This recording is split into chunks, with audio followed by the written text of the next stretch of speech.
Now, writing in The Independent today, Brian Viner reveals his hatred for annual newsletters from friends and family that drop through his letterbox, better known to you and I as round robins. They're full of tales of how fabulous people's lives have been over the last 12 months, how affluent they've become, and even how interestingly tall their children have become.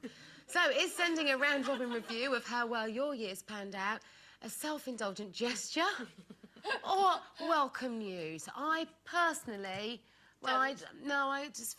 It makes my blood boil. It really does. Because then you have to write back. There's enough things to respond to with texts and emails without four-page essays. I've got a friend, Andrew, who is always abroad. I never see him. He's always somewhere in the world. So he sends those... I didn't know they were called round robins, but letters to everybody to say, why, this is where I've been, and I've been there, and I've been there, been there.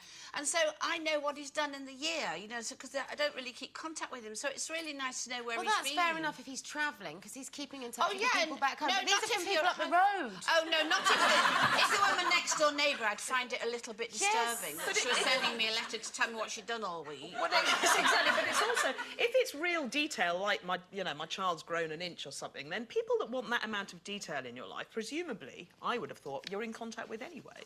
And so you shouldn't have to, once a year, have the, big précis of everything that's happened during the year.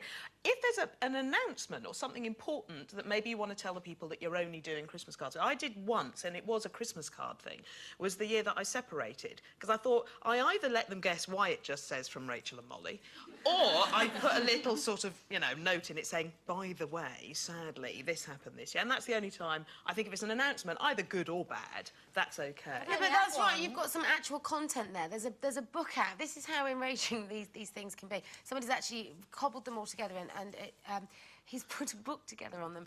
It's Simon Hogarth's book of. It's called The Hamster That Loved Puccini, and well, we've pulled some absolute highlights out. Sherrie, do you want to kick us off? Yeah. Did I mention that our old cat died after being with us for 18 years? She just got thinner and thinner and then walked off.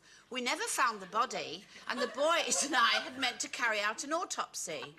I think she should get a life, don't you? This is the stuff we're talking about. This is genius. This is... As if horses, cats, fish, estate management, holiday lettings, mega DIY and the usual work and study were not enough, the beginning of the year brought us a new business challenge. We finally cleared and set up our display room for our ceramics collection.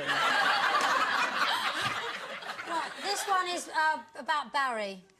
Barry has recently recovered from kidney stones, which caused him 12 days of agony and 3 visits to the hospital to have pain-killing injections. He finally passed the stones. Round of applause.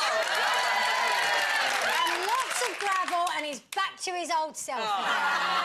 Thank goodness for that. I've been worried about you, Barry. Now, if that doesn't highlight why people should stop round robining, I don't know what will.